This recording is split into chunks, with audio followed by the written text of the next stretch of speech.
Alice Icon back again, doing another Supergirl episode 2 and Batwoman episode 2 review. The good, the bad, and the ugly. Let's get right into it. Start with a little Supergirl. Supergirl episode 2. Now, this episode was pretty Martian Manhunter heavy.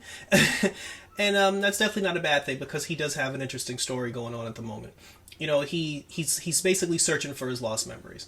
You know, he has James' sister Kelly, you know, help him out as far as, you know, researching, you know, through his mind, because she's using those eye contact computer thingies that everybody's using.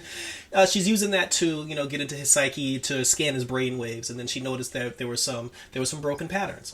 So after upon further searching, both Kelly and Jonn, they find out that, and I said this in my last review, that somebody basically wiped his memory. You know, they wiped all memory of his brother. They wiped all memory of the events that led up, and it turns out that his brother was a traitor, and he got sent to the Phantom Zone.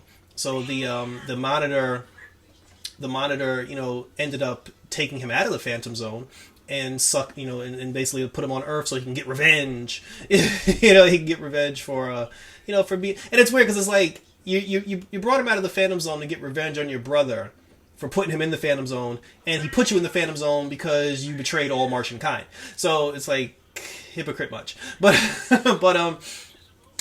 yeah. So you know, and when Jonn found the broken pieces of his memory, and he looked into those forgotten broken pieces of his memory, you know, he found out that, yeah, his brother was a traitor.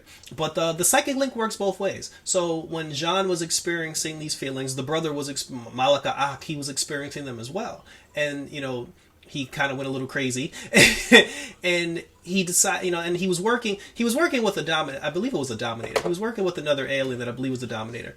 And then there was a point where both Brainy and Alex and Supergirl, like, they found Malika Ak's location, because when he had the psychic surge, they were just like, hey, we found him. So when they went to go find him, the person that was helping Malika Ak, I believe Alex shot him. And from there, Malika Ak was just like, yeah, I'm coming to get my revenge. So he goes to Alex's house, beats her up, turns into Alex, and then, you know, Alex knew right away that wasn't Kelly, because Malika Ak transformed himself into Kelly, and then after Malika Ak transformed himself into Kelly, and then when Alex came out of the room, Alex knew that it wasn't her out the gate, but then he rolled up on her, knocked Alex out, put her in the closet. Then he turned into Alex, and then when Supergirl showed up, you know, he, as Alex, you know, he whooped Supergirl's behind. So we had a nice little, like, Alex Danvers Supergirl fight. Kelly shows up, she goes upstairs to check on Alex, make sure Alex is okay. Jonn shows up, they're fighting in the streets. You know, all the heroes basically are there. And then, you know, at the end of the battle, you know, Malika Ak is defeated, you know, then he goes away. Afterwards, they're having a conversation. They're just like, hey, you know, how are we going to fight?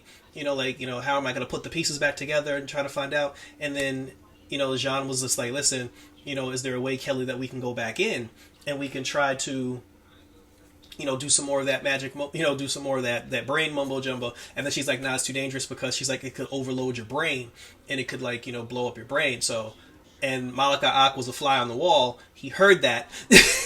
And his whole thing now is he's going to use that information. He's going to try to get his... So basically, like, the whole thing with Malika Ak and Kelly isn't over yet. Like, he's going after Kelly, and he's going to try to get Kelly's technology to, I guess, to use against Jonn to overload his brain, or to try to cook him, or, you know, or however we see fit. I mean, it's still not really clear what Malika Ak's intentions are. I mean, it's like, yes, it's like, he wants revenge, but what type of revenge? Like, do you want to kill your brother?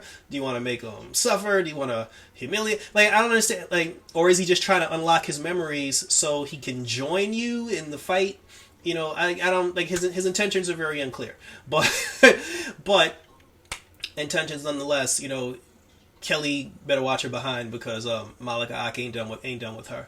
Lena Luthor, she still has Eve locked up. And she has her little Hope Siri device, and she basically used that device. She implanted Hope into her brain, into Eve's brain. And Lena's whole thing is she's trying to do away with the mental and emotional aspects of humans that make them hurt one another. Because she was hurt, she doesn't want to be hurt again, so she's trying to wipe out all hurt, within everybody. She ends up actually putting Hope into Eve's brain. So Eve Tessmacher is basically Hope now. So when Leviathan finds that out, I don't think that'll end well for Eve. And the woman who bought Catco, whose name I can't remember, she she basically found out that Lena was trying to steal her tech and steal her ideas.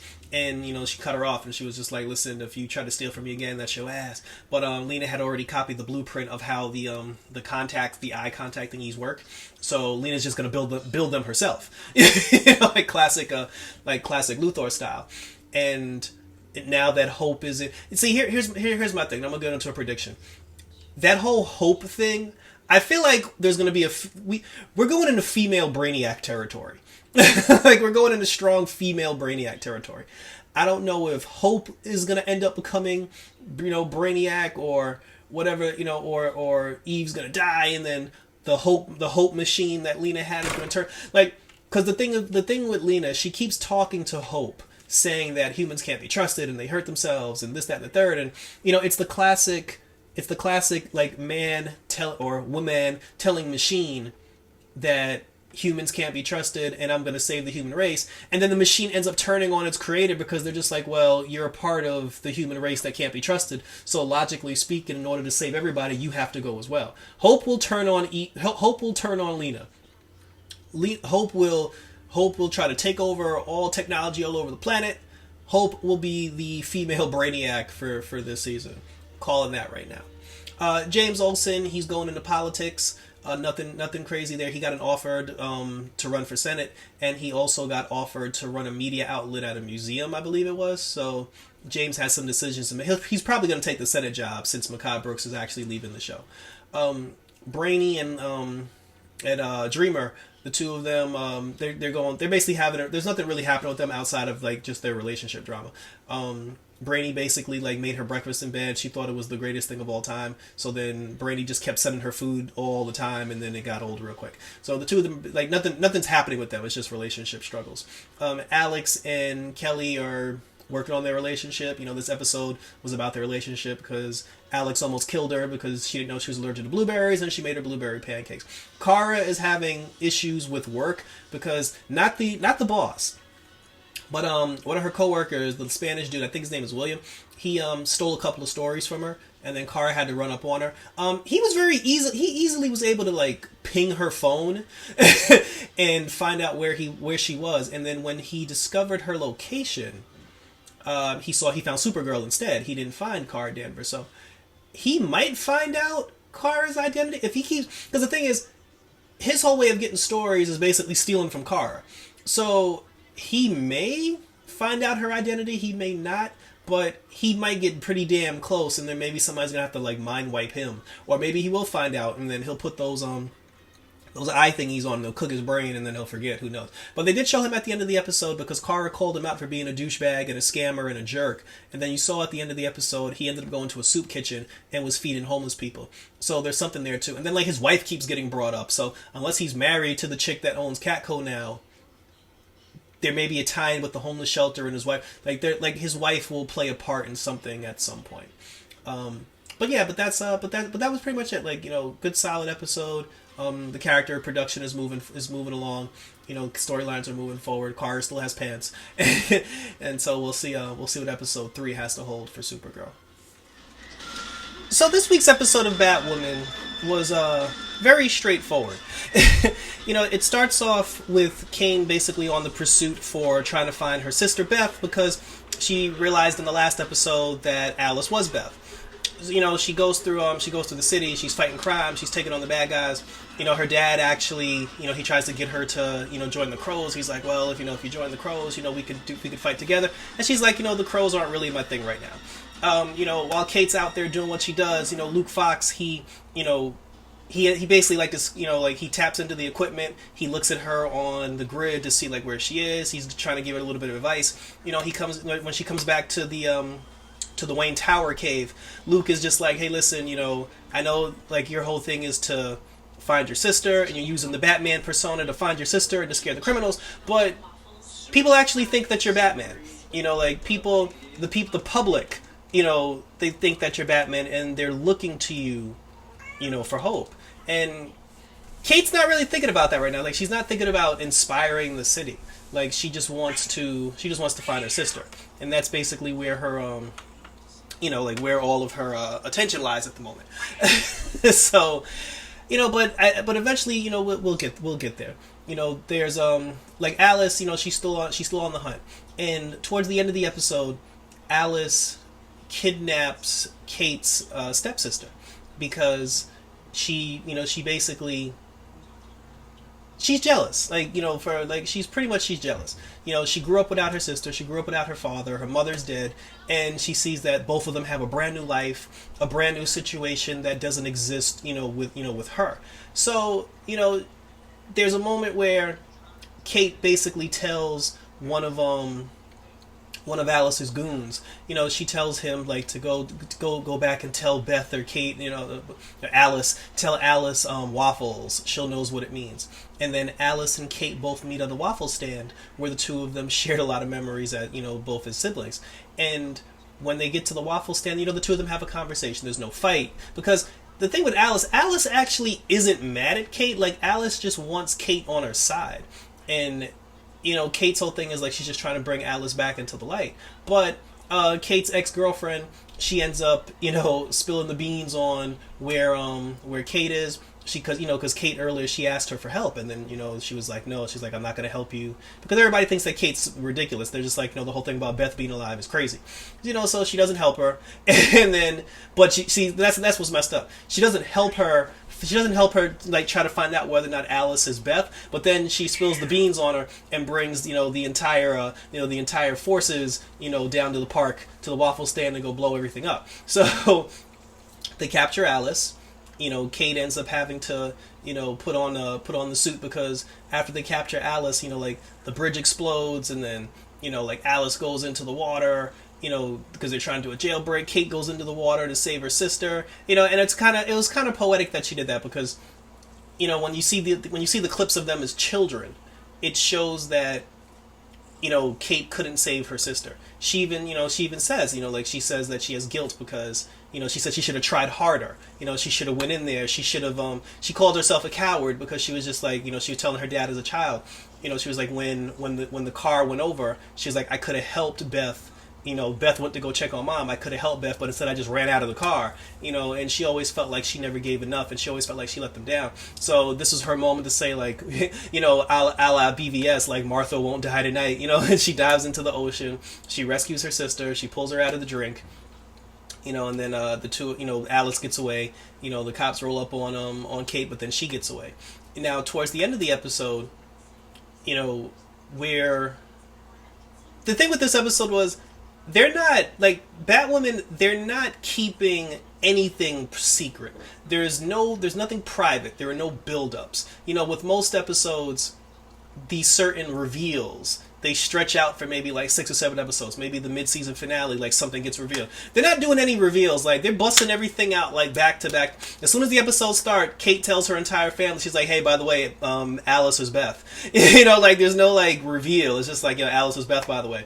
You know, when she goes to see her girlfriend, when she goes to the Crows to see her girlfriend's like, hey, are you Batwoman? And then she's just like, well, damn. I'm like, you know, like, there's no, like, dragged out, you know, like, reveal for the ex finding out that she's just like, oh, that was you in the Batsuit that saved me the other night, you know. And then at the end of the episode, you know, because Kate was dressed as Batwoman when she rescued Alice from the water after the police car went into the water, you know. Alice basically, like, leaves her a voice message, and she's like, oh, by the way, Kate, if you're going to wear the Batsuit, you know, just know that it comes with a lot of trouble. So I'm just like, well, damn, like, there are no secrets on this show. Like, everybody just busting out with it, you know, and that's actually not a bad thing. It's a nice change of pace as far as TV is concerned. And in the very end, we find out that the stepsister, like the mom, like the bougie, like, stuck-up mom, she has something to do with all this. Like, she ends up, you know, pumping them for information, and then, because Kate had the knife that Alice used in the first episode, the one that had the ruby on it, which let Kate know that that was Beth. And they like the stepmom paid some people to roll up on Kate and take the knife from her. So there's obviously something there. Like the stepmom has something to do with, I don't know where, I can't see where the Beth tie-in is yet, but there's something about Beth and Kate finding out, that stepmom doesn't want to know. Because even in the beginning of the episode at the dinner table, when Kate was just like, oh, Beth is Alice, the stepmom was quick to be like, oh, that's ridiculous. Like, she shut it down like real quick. So there's definitely something a little fishy, fishy going on around those parts. And and that's it. Like, I feel like, like, I'm definitely interested. Like, the storyline is definitely interesting. Like, but also the dad's not out of the woods yet either, because I feel like the dad knows what happened to Beth, because he keeps repeating the brain fragment thing over and over and over again. And it's almost like he doesn't even want to try to believe the possibility, but not for grieving purposes. I honestly feel like the dad knows that's Beth, but he has something to do with the fact that she's been MIA'd, or she's been, like, maybe they found her body, they did experiments on her or whatever, and the dad just never told Kate about it. There's something fishy there too. Like, with the dad and the mom, there's something there. But like I said, they got me hooked. Like, they got me hooked, and they got me interested to see where this goes. No red wig yet, and that's coming soon, because in this episode, especially with Luke, he kept saying to Kate, like, people are going to think you're Batman. They had, like, news reports that were like, where's the Batman? Where's the Batman? So eventually, she's going to be like, look, it ain't Batman, damn it, it's me. Because she, like she said in the commercial, she doesn't want Batman to get credit for her work. So that was it. That was my review for Batwoman and Supergirl. 2 good episodes in the book. We got Black Light and the Flash. We finally got Arrow coming, and also got Titans Bruce Wayne episode. So definitely give a like and subscribe. Keep it locked. Leave a comment. Until next time, always guys, I'm out this bitch.